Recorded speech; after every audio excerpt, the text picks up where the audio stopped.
નમસ્કાર વિદ્યાર્થી મિત્રો, આજે આપણે ધોરણ 12 માં ચેપ્ટર નંબર 5 જેમાં આપણે વિકૃતિ વિશે અભ્યાસ કરીશું. ગયા લેક્ચરમાં આપણે મનુષ્યમાં તેમજ મધમાખીમાં લિંગ નિષેધ વિશે અભ્યાસ કરી ગયા હતા. હવે વિકૃતિના પોઈન્ટ વિશે ચર્ચા કરશું, કારણ કે હવે આગળનો જે ટોપિક છે તે આના ઉપર જ આધારિત છે. વિકૃતિને ઇંગ્લિશમાં મ્યુટેશન તરીકે પણ ઓળખવામાં આવે છે, બરાબર. સૌથી પહેલાં તો મ્યુટેશન શેને કારણે થાય છે તે આપણે પછી ચર્ચા કરશું, પણ તેને પહેલાં આપણે વ્યાખ્યાયિત કરી નાખી કે વિકૃતિ એક એવી ઘટના છે કે જેને કારણે ડીએનએના અનુક્રમમાં વૈકલ્પિક બદલાવ પ્રેરાય. એટલે કે ડીએનએનો જે ક્રમ છે, ન્યુક્લિયોટાઇડનો ક્રમ, એ ન્યુક્લિયોટાઇડના ક્રમમાં ફેરફાર સર્જાય, જેને કારણે આ જે વિકૃતિ છે એ અસાધારણ વિકૃતિ છે. અને જેને કારણે ડીએનએનો ન્યુક્લિયોટાઇડનો ક્રમમાં ફેરફાર થશે, ડીએનએના ન્યુક્લિયોટાઇડના ક્રમમાં ફેરફાર થશે, તો ડીએનએ ઉપર જે જનીન આવેલું છે એ જનીનના ન્યુક્લિયોટાઇડમાં પણ ફેરફાર થશે, અને જનીનના ન્યુક્લિયોટાઇડમાં ફેરફાર થશે તો તેની સાથે સાથે તેમાંથી જે પ્રોટીન નિર્માણની પ્રક્રિયા છે તે પ્રોટીન સંશ્લેષણની પ્રક્રિયામાં પણ વિવિધતા જોવા મળશે. એટલે કે જનીન પ્રકાર પણ બદલાશે, જનીન પ્રકાર પણ બદલાશે, અને જનીન પ્રકાર બદલાશે તો તેને કારણે સ્વરૂપ પ્રકારમાં પણ બદલાવ થશે. બરાબર બદલાશે તો ખ્યાલ આવી ગયો. કારણ કે આપણે આગળના લેક્ચરમાં ચર્ચા કરી ગયા છે કે જનીન ક્યાં આવેલું છે, ડીએનએ ઉપર આવેલું છે, અને જો ડીએનએના ક્રમમાં ફેરફાર થાય તો જનીનમાં જે ન્યુક્લિયોટાઇડ આવે છે તે ન્યુક્લિયોટાઇડના ક્રમમાં ફેરફાર થશે, અને તેને કારણે જેવું પ્રોટીન બનવું જોઈએ તે પ્રોટીન સંશ્લેષણની પ્રક્રિયા થશે નહીં, અથવા તો તેનાથી કોઈ અલગ જ પ્રકારના પ્રોટીનના નિર્માણની પ્રક્રિયા થશે. તો આને આપણે વિકૃતિ તરીકે ઓળખીએ છીએ. હવે વિકૃતિ એટલે કે મ્યુટેશન, વિકૃતિ જેના દ્વારા પ્રેરાય છે તેને મ્યુટાજન્સ તરીકે ઓળખવામાં આવે છે. કે શું લખશું આપણે? વિકૃતિ કે મ્યુટેશન, બરાબર. તમે ઇંગ્લિશ શબ્દ એક પકડી રાખો કે મ્યુટેશન જેના કારણે ફેલાય છે તેને મ્યુટાજન્સ, બરાબર તરીકે ઓળખવામાં આવે છે. વિકૃતિ મ્યુટાજન્સ તરીકે જોવા જઈએ તો બે પ્રકારના મ્યુટાજન્સ હોઈ શકે. કાં તો કેમિકલ દ્વારા કે રસાયણ દ્વારા, બરાબર. અહીંયા તમે લખી શકો રસાયણ દ્વારા વિકૃતિ સર્જાઈ શકે છે, ડીએનએના ન્યુક્લિયોટાઇડના ક્રમમાં ફેરફાર સર્જાઈ શકે છે. કાં તો ભૌતિક, બરાબર, મ્યુટેશન્સ હોઈ શકે કે જેને કારણે પણ વિકૃતિ ફેલાઈ શકે છે. ભૌતિક તરીકે જોવા જઈએ તો જેમ કે તમને ખબર જ છે કે આપણને આ બધા અમુક પોઈન્ટ તો ખ્યાલ છે કે જો યુવી કિરણો છે તો યુવી કિરણોના સંપર્કમાં ન આવવું જોઈએ. જો તેના સંપર્કમાં આવી તો વિકૃતિ સર્જાઈ શકે છે, બરાબર. એવી જ રીતના ગામા કિરણો છે તો એ બધા કેવા છે? ભૌતિક મ્યુટેશન્સ તરીકે ઓળખવામાં આવે છે. ઉદાહરણ તરીકે આપણે લખી શકીએ યુવી રેસ તેમજ ગામા રેસ, બરાબર, જે ભૌતિક મ્યુટેશન્સ તરીકે ઓળખવામાં આવે છે. અને કેમિકલ અથવા તો રસાયણ મ્યુટેશન્સ તરીકે આપણે લખવા જઈએ તો નાઇટ્રસ એસિડ છે, બરાબર, જેમ જ કોલ્ચિસિન છે, વગેરે વગેરે, જે બધા રસાયણ મ્યુટેશન્સ તરીકે તેને ઓળખવામાં આવે છે. તો આપણે વધારે ડિટેલમાં આના વિશે ચર્ચા નથી કરવાની, પણ આપણે ડાયરેક્ટ તે વિકૃતિના પ્રકાર વિશે ચર્ચા કરી. તો વિકૃતિના પ્રકાર આપણે સમજવા જઈએ તો એની પહેલાં થોડીક આપણે ડીએનએની સિક્વન્સ શું છે, ડીએનએ શું છે, એ બધો અભ્યાસ આપણે 11મા ધોરણના 9મા ચેપ્ટરમાં ચર્ચા કરી જ ગયા છે. ન્યુક્લિયોટાઇડ ડીએનએ શેનો બનેલો છે, આરએનએ શેનો બનેલો છે. તો આ ટોપિક સમજતા પહેલા એક સામાન્ય માહિતી આપણે જોઈ લઈએ. ફરીથી ડીએનએ વિશેનો કમ્પ્લીટ અભ્યાસ આપણે ચેપ્ટર 6માં ચર્ચા કરવાનો જ છે, પણ આ વિકૃતિ સમજવા માટે તેનો થોડુંક નોલેજ તમારી પાસે હોવું જોઈએ. તો ફરીથી આપણે એક વખત 11મા ધોરણનું થોડુંક રિવાઇઝ કરી નાખીએ, બરાબર. ડીએનએ છે એ ડીએનએને શેના તરીકે ઓળખવામાં આવે છે? ડીઓક્સી રિબો ન્યુક્લિક એસિડ તરીકે ઓળખવામાં આવે છે, બરાબર. હવે ડીએનએ એ બે શૃંખલાની બનેલી છે, પણ કઈ બે શૃંખલાની? પોલીન્યુક્લિયોટાઇડ શૃંખલા, બરાબર. આ બધું આપણે લખેલું જ છે, પોલીન્યુક્લિયોટાઇડ શૃંખલાની બનેલી છે. હવે આ જે પોલીન્યુક્લિયોટાઇડ શૃંખલા એ શેનું બનેલું છે? અસંખ્ય ન્યુક્લિયોટાઇડ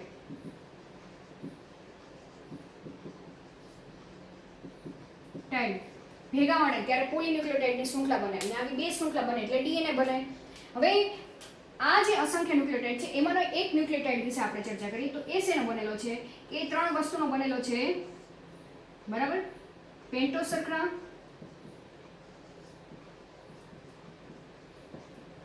બરાબર. એના સિવાય જોવા જઈએ તો નાઇટ્રોજન બેઝ અને ફોસ્ફરસ. નાઇટ્રોજન બેઝ પણ બે પ્રકારના હોય છે, પિરિમિડિન અને પ્યુરિન નાઇટ્રોજન બેઝ, બરાબર. હવે પિરિમિડિન તરીકે પ્યુરિન નાઇટ્રોજન બેઝ જોવા જઈએ તો એડેનિન છે, પછી ગ્વાનિન છે, આ કેવા ન્યુક્લિયોટાઇડ છે? પ્યુરિન છે. પિરિમિડિન તરીકે જોવા જઈએ તો સાઇટોસિન છે, પછી થાઇમિન છે અને યુરેસિન છે, બરાબર. આ સામાન્ય માહિતી ખબર પડી ગઈ. હવે આગળની ચર્ચા તો આપણે છઠ્ઠા ચેપ્ટરમાં કમ્પ્લીટ કરશું કે કઈ રીતે ડબલ સ્ટ્રેન્ડેડ બને છે, કઈ રીતે તેમાંથી આરએનએ બને છે. તો હવે આ જે ડીએનએ છે એ ડીએનએ ગુચરા સ્વરૂપે હોય છે કોષ કેન્દ્રમાં. પછી જ્યારે કોષ વિભાજનની પ્રક્રિયા થવાની હોય ત્યારે તેના જે પૂર્વાવસ્થા છે એ પૂર્વાવસ્થામાં તે રંગસૂત્ર સ્વરૂપે ગોઠવાય છે, બરાબર. આ રીતે આપણે ચર્ચા કરવા જઈએ તો વચ્ચે સેન્ટ્રોમિયર હોય છે અને રંગસૂત્ર સ્વરૂપે તે ગોઠવાય છે અને તે રંગસૂત્ર ઉપર જનીન ગોઠવાયેલા હોય છે. ખ્યાલ આવી ગયો કે અહીંયા અસંખ્ય જનીનો ગોઠવાયેલા છે. તે આપણે આ મેન્ડલના પ્રયોગમાં તેમજ બીજા પ્રયોગમાં આપણે ચર્ચા કરી જ ગયા છીએ. તે જનીનો ક્યાં આવેલા છે? રંગસૂત્ર ઉપર આવેલા છે, બરાબર. જેમ કે અહીંયા આપણા વાળ માટેનું જનીન છે, અહીંયા જોવા જઈએ તો આને એ જનીન આપવું, અહીંયા જે જનીન આવેલું છે ડી જે ચામડીના રંગ માટેનું જનીન છે. તો આ જે રંગસૂત્રો ઉપર આવેલા જે જનીનો છે એ બધા મનુષ્યમાં જોવા જઈએ તો મનુષ્યના બધા રંગસૂત્રો ઉપર આવેલા જનીનો સરખા જ જોવા મળે છે, પણ તેનો અભિવ્યક્ત થવાનો સમયગાળો તેઓ જો હોય છે અલગ અલગ હોય છે અને જેને કારણે તેની અંદર જે પ્રોટીન સંશ્લેષણની પ્રક્રિયા અલગ રીતે અલગ સમયે જોવા મળે છે. જો કોઈ વિકૃતિ સર્જાય, બરાબર, આપણે તો વિકૃતિનો પોઈન્ટ છે કે કોઈ ડીએનએનો ન્યુક્લિયોટાઇડનો ક્રમ અહીંયા કોઈ ચેન્જ થઈ જાય તો આમાંથી જે પ્રોટીન બનવું જોઈએ તે પ્રોટીન બનશે નહીં અને પ્રોટીન નહીં બને તો શરીરમાં ઘણી બધી અનિયમિતતા તેને અનુલક્ષીને અનિયમિતતા જોવા મળે છે, બરાબર. તો અહીંયા એક સામાન્ય પોઈન્ટ આપણે આ ચર્ચા કરી ગયા. હવે વાત આવી કે જે વિકૃતિ છે, વિકૃતિ પાછા 3 પ્રકારની જોવા મળે.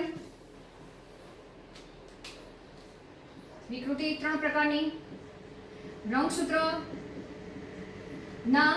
સંખ્યામાં થતી વિકૃતિ, સંખ્યાકીય વિકૃતિ, બરાબર. એ આપણે એનસીઈઆરટી બુકમાં આપેલું નથી પણ આપણે થોડીક એના વિશે ચર્ચા કરશું, બરાબર. પછી બીજા પ્રકારની વિકૃતિ રંગસૂત્રની સંરચનાત્મક વિકૃતિ, બરાબર, જે આપણી એનસીઈઆરટી બુકમાં આપેલી છે. અને ત્રીજી વિકૃતિ છે જનીન વિકૃતિ, કે જનીનમાં થતી વિકૃતિ ડાયરેક્ટ, બરાબર. તો આપણે આ 2 પોઈન્ટ વિશે ચર્ચા કરવાની છે. એનસીઈઆરટી બુકમાં આપેલું છે રંગસૂત્રના સંખ્યાકીય વિકૃતિ, જેમાં નામ ઉપરથી તમને ખબર પડી જાય કે સંખ્યામાં ફેરફાર થઈ જાય. માનો કે આપણે મનુષ્યમાં જોવા જઈએ તો કેટલા રંગસૂત્ર છે? 23 જોડ રંગસૂત્ર છે, બરાબર. એટલે કે 46 રંગસૂત્ર છે. 46 રંગસૂત્રમાં 23 જે રંગસૂત્ર છે સેના માતા તરફથી આવેલા છે, બરાબર. અને 23 રંગસૂત્ર કોના તરફથી આવેલા છે? પિતા તરફથી આવેલા છે. અને આવા 23 રંગસૂત્રનો સેટ અને બીજા 23 રંગસૂત્રનો સેટ એમ ટોટલ 46 રંગસૂત્ર આવેલા હોય છે આપણી અંદર. એમને આપણા કેવા દ્વિકીય કોષમાં, બરાબર. અને દ્વિકીય કોષ કહેવાય, 2n કહેવાશે. હવે વાત આવી કે આ જે 46 રંગસૂત્ર છે, કોઈ રંગસૂત્ર સમજાત રંગસૂત્ર એમાં આનું એક માતાનું રંગસૂત્ર અને પિતાનું એક રંગસૂત્ર આ રીતે રંગસૂત્ર કેવા સરખા જોવા મળે છે, એટલે કે 23 રંગસૂત્ર આના જે હોય સેમ આવા જ પિતાના રંગસૂત્ર જોવા મળે છે.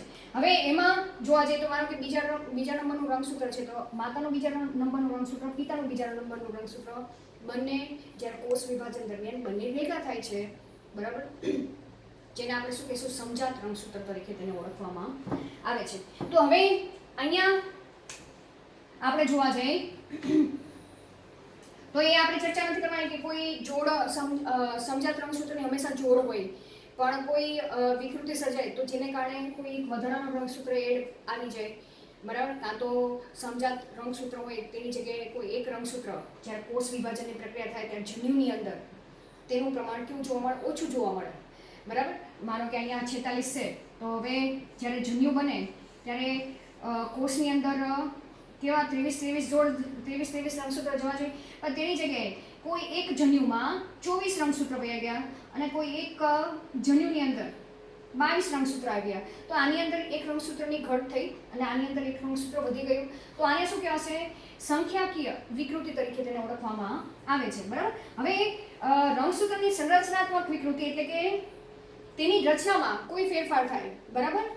રંગસૂત્ર ના કોઈ ન્યુક્લિયોટાઇડનો જે ભાગ હોય, માનો કે જનીનનો કોઈ ભાગ હોય, એ જનીનના ભાગમાં વિકૃતિ સર્જાય તો તેને સંરચનાત્મક વિકૃતિ તરીકે ઓળખવામાં આવે છે. જેમ કે એ પણ પાછી બે પ્રકારની હોય, કાં તો કોઈ ભાગ લોપ થઈ જાય અથવા તો દ્વિકીય થઈ જાય, કાં તો એને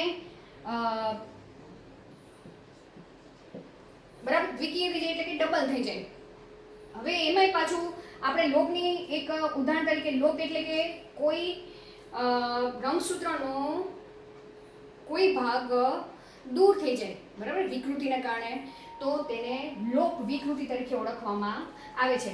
જેમ કે અહીંયા એક ઉદાહરણ તરીકે આપણે લઈ કે ડીએનએ છે, માનો કે અહીંયા ડીએનએનો ન્યુક્લિયોટાઇડનો ક્રમ, રંગસૂત્ર એટલે કે ડીએનએ જ, બરાબર, એનો ન્યુક્લિયોટાઇડનો ક્રમ અહીંયા લખું છું DGCTACGT, બરાબર. તો કોઈ માનો કે ન્યુક્લિયોટાઇડના ક્રમમાં કોઈ એક ન્યુક્લિયોટાઇડ એ શું થઈ ગયો, દૂર થઈ ગયો, બરાબર. તો આને આપણે શેના તરીકે ઓળખીશું, લોપ વિકૃતિ તરીકે તેને ઓળખવામાં આવે છે. ખ્યાલ આવી ગયો કે રંગસૂત્રની સંરચનાત્મક વિકૃતિમાં જોવા જાય તો ન્યુક્લિયોટાઇડનો, ડીએનએના ન્યુક્લિયોટાઇડનો કોઈ ક્રમ તે કોઈ કારણોસર તેનું દૂર થઈ જાય, બરાબર, તો તેને કારણે આ જે રંગસૂત્રમાં સંરચનામાં ફેરફાર થઈ ગયો તો તેને લોપ વિકૃતિ, અથવા તો અહીંયા દ્વિકીય નહીં પણ દ્વિગુણન લખી નાખો, દ્વિગુણન થવું. હવે દ્વિગુણનમાં પણ તો એ લોપ વિકૃતિ થઈ. હવે દ્વિગુણન એટલે કે કોઈ ભાગ વધારાનો એડ થઈ જાય, બરાબર, અંદર એડ થઈ જાય, તો અહીંયા ફરી તેના પાછા બે પ્રકાર આપણે પાડી શકીએ, બરાબર. કાં તો ઇન્વર્સન એટલે કે કોઈ ભાગ વધારાનો એડ થઈ જાય કે ડુપ્લિકેટ થાય, બરાબર, ડુપ્લિકેટ થઈ જાય, અથવા તો ઇન્વર્સન, બરાબર. આને ગુજરાતી લખી નાખો ઇન્વર્સન, અથવા તો બેવડાઈ જાય, બરાબર. એટલે કે ન્યુક્લિયોટાઇડનો કોઈ ક્રમ કાં તો બેવડાઈ જાય, જેમ કે ન્યુક્લિયોટાઇડનો આ ક્રમ લખું છું, ફોર એક્ઝામ્પલ આમાં જ એડ કરું છું, બરાબર, આ ક્રમ છે.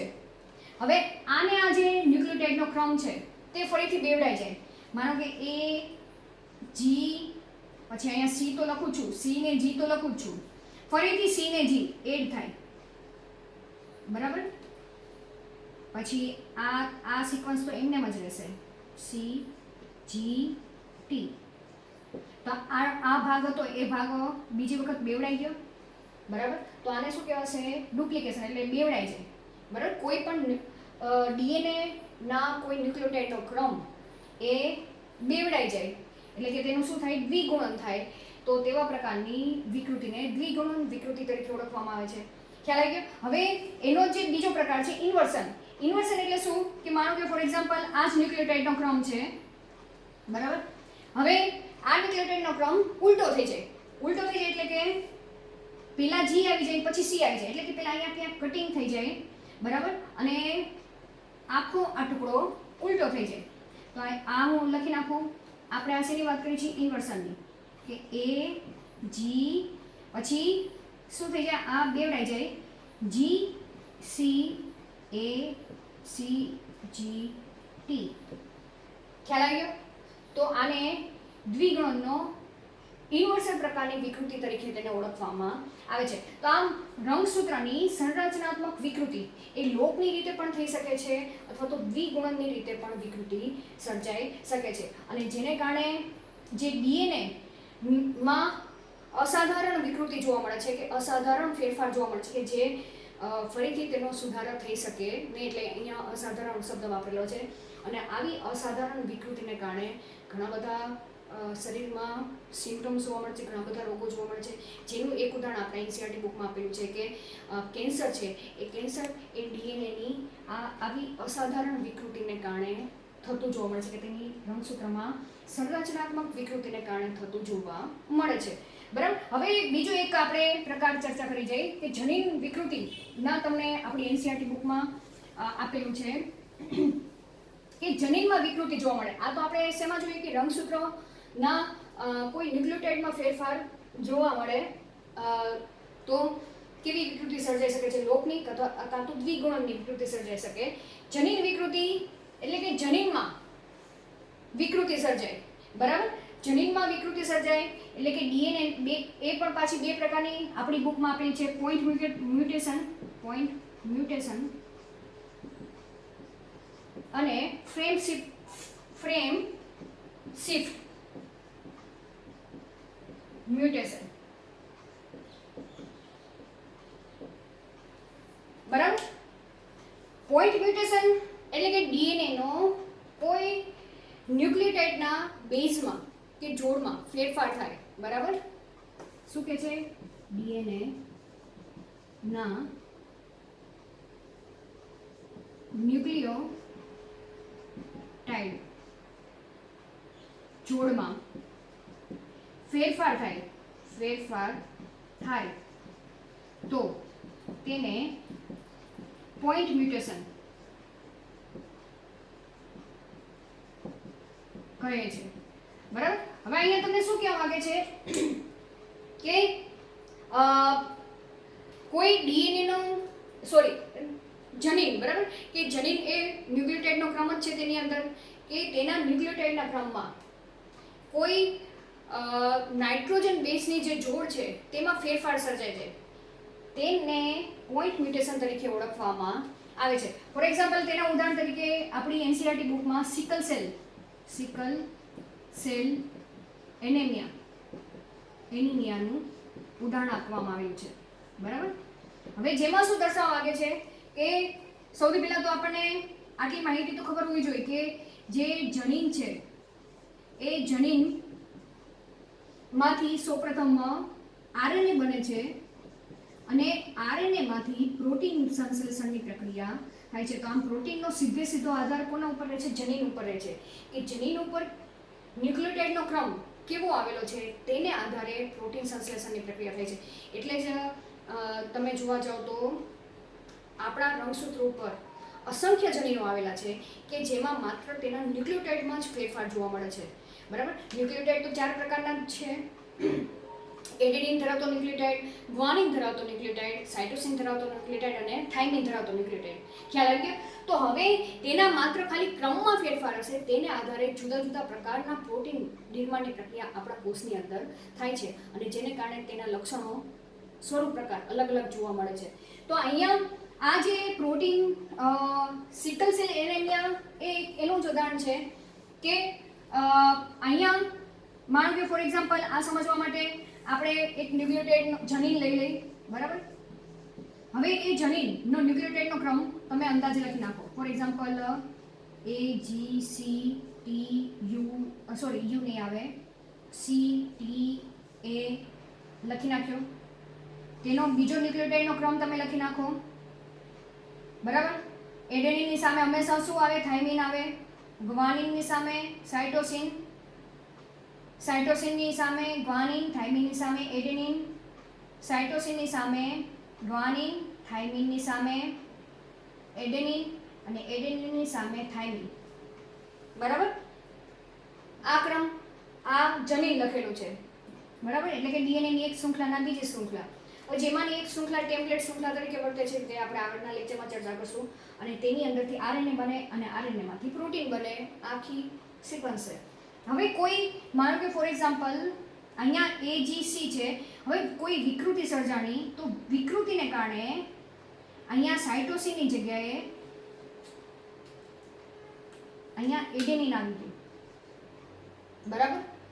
તો એની સામે અહીંયા થાઇમિન જોડાઈ ગયું. તો જેને કારણે અહીંયા તમે જોશો તો પહેલા આખી આ નાઇટ્રોજન બેઝની શૃંખલા શું થઈ ગઈ, બદલાઈ ગઈ. પહેલા સાઇટોસિન હતી, હવે એડેનિન આવી ગઈ વિકૃતિને કારણે. તો હવે જે પ્રોટીન પહેલા બનવું જોઈએ, બરાબર, માનો કે અહીંયા હિમોગ્લોબિન ફોર એક્ઝામ્પલ બનતું હતું, હવે આ વિકૃતિ સર્જાણી જેને કારણે હવે આ પ્રોટીન બનશે નહીં તેની અંદર. તો અહીંયા તમે જનીનમાં જે વિકૃતિ સર્જાય છે તેની સીધી અસર પ્રોટીન નિર્માણમાં થતી જોવા મળે છે. સિકલ સેલ એનું એક ઉદાહરણ છે, તે આપણે આના પછીના લેક્ચરમાં એના વિશે આપણે વિસ્તૃત અભ્યાસ કરીશું. બરાબર? પોઈન્ટ મ્યુટેશન વિશે. હવે frame shift mutation. Frame shift mutation એટલે કે શું થાય કે આમાં જે જનીન છે એ જનીનમાં કાં તો લોપની પ્રક્રિયા જોવા મળે કે કોઈ નાઇટ્રોજન બેઝની ન્યુક્લિયોટાઇડની જોડ, એ ન્યુક્લિયોટાઇડની જોડ કાં તો દૂર જ થઈ જાય અને કાં તો નવી એડ થાય. બરાબર? આ બેમાં ખાસ યાદ રાખજો. આપણે આની વ્યાખ્યા કઈ રીતે લખશું કે ડીએનએ કે જનીન લખી નાખો, કારણ કે આપણે જનીનની વાત કરી છે. તો જનીનમાં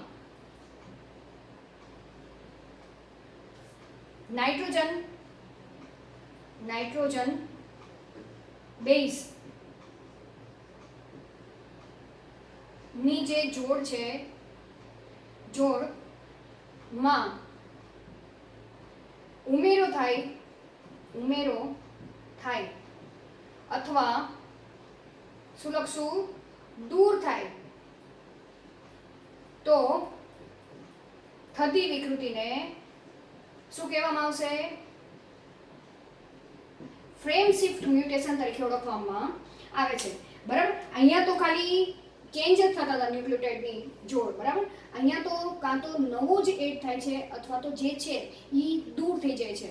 તો જેને કારણે આખી જે ફ્રેમમાં ચેન્જ થાય છે તેને ફ્રેમ શિફ્ટ મ્યુટેશન તરીકે ઓળખવામાં આવે છે.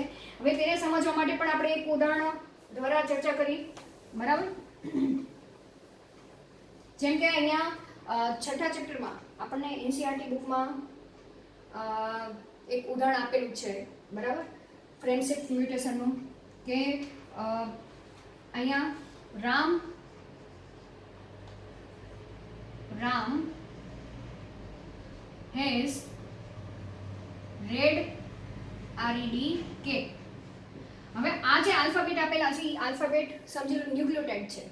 બરાબર?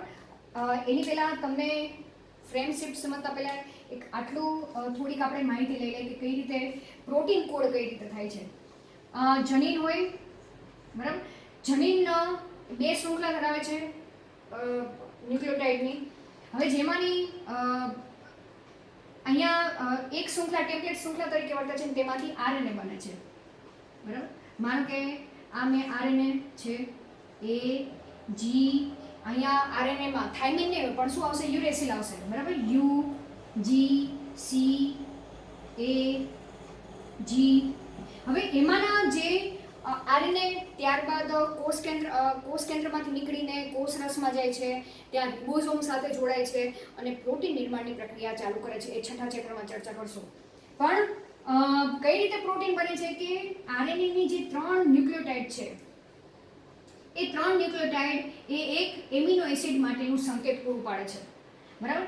જેને કોડોન તરીકે ઓળખવામાં આવે છે અથવા ત્રિઅંકીય સંકેત તરીકે ઓળખવામાં આવે છે. એવી જ રીતના આરએનએના આ બીજા 3 ન્યુક્લિયોટાઇડ છે એના પછીના એ બીજા એમિનો એસિડ માટેનો કોડ પૂરો પાડે છે. આ શું દર્શાવ્યું છે? Amino acid. તમને ખબર છે પ્રોટીન શેનું બનેલું છે? એમિનો એસિડનું બનેલું છે. અને પછી આ એમિનો એસિડ જોડાશે. પછી ત્રીજા ન્યુક્લિયોટાઇડનો ક્રમ ACG હોય તો આ 3 ન્યુક્લિયોટાઇડનો ક્રમ એ ત્રીજા એમિનો એસિડ માટેનો કોડ પૂરો પાડશે, બરાબર. અને પછી આ એમિનો એસિડ જોડાશે અને એમિનો એસિડની લાંબી પોલીપેપ્ટાઇડની શૃંખલા તૈયાર થાય છે અને આ રીતે પ્રોટીન સંશ્લેષણની પ્રક્રિયા થાય છે, બરાબર. તો એમ સમજી લો કે અહીંયા મેં આરએનએ ની ચેન કરેલી છે, આ આરએનએ ની શૃંખલા છે, બરાબર. અને આ ત્રિઅંકીય સંકેત છે એટલે અહીંયા મેં તમને અલગ અલગ દર્શાવ્યું છે, બરાબર. આ એક ત્રિઅંકીય સંકેત છે, આ બીજો ત્રિઅંકીય સંકેત છે, આ ત્રીજો છે, આ ચોથો છે. હવે આપણે ફ્રેમ શિફ્ટ મ્યુટેશન વિશે ચર્ચા કરી છે કે કોઈ નાઇટ્રોજન બેઝ આમાં વધારાનો એડ થાય અથવા તો ડિલીટ થાય એટલે કે નીકળી જાય, બરાબર. ઉમેરો થાય અથવા તો દૂર થાય. આપણે પહેલા દૂરની ચર્ચા કરી, બરાબર. માનો કે અહીંયા રામ લખેલું છે એમાં એમ નીકળી જાય કોઈ વિકૃતિને કારણે, તો હવે 3 ના ન્યુક્લિયોટાઇડ ની ફ્રેમ બનવી જોઈએ, બરાબર. તો હવે કઈ ફ્રેમ બનશે? એમ દૂર થઈ ગયો છે તો RAH ASR અને EDC અને AP. તો આ સિક્વન્સ બનશે. આ તો બે જ છે. તો આમાંથી જે પ્રોટીન બનવો જોઈએ, બરાબર, અહીંયા એમ હતો પહેલા, તો આ એક દૂર થઈ ગયો. તો આમાંથી જે પ્રોટીન બનવો જોઈએ એ પ્રોટીન આમાંથી બનશે નહીં. ખ્યાલ આવી ગયો? કોઈ એક ન્યુક્લિયોટાઇડ દૂર થઈ જાય તો શું થાય? આખી ફ્રેમ ચેન્જ થઈ ગઈ. એટલે આમાંથી જે પ્રોટીન બનવું જોઈએ તે આમાંથી બનશે નહીં, બરાબર. હવે એક ઉમેરો થાય એવું એક ઉદાહરણ લઈ લઈએ, જેમ કે RAM રામ, આ 3 ન્યુક્લિયોટાઇડની સિક્વન્સ હેઝ રેડ RED અને અહીંયા શું લખી કે. હવે કોઈ એક ન્યુક્લિયોટાઇડ વધારાનો એડ થાય છે, જેમ કે અહીંયા આ H છે, એક વધારાનો એડ કરી દો. અહીં લખું છું વધારે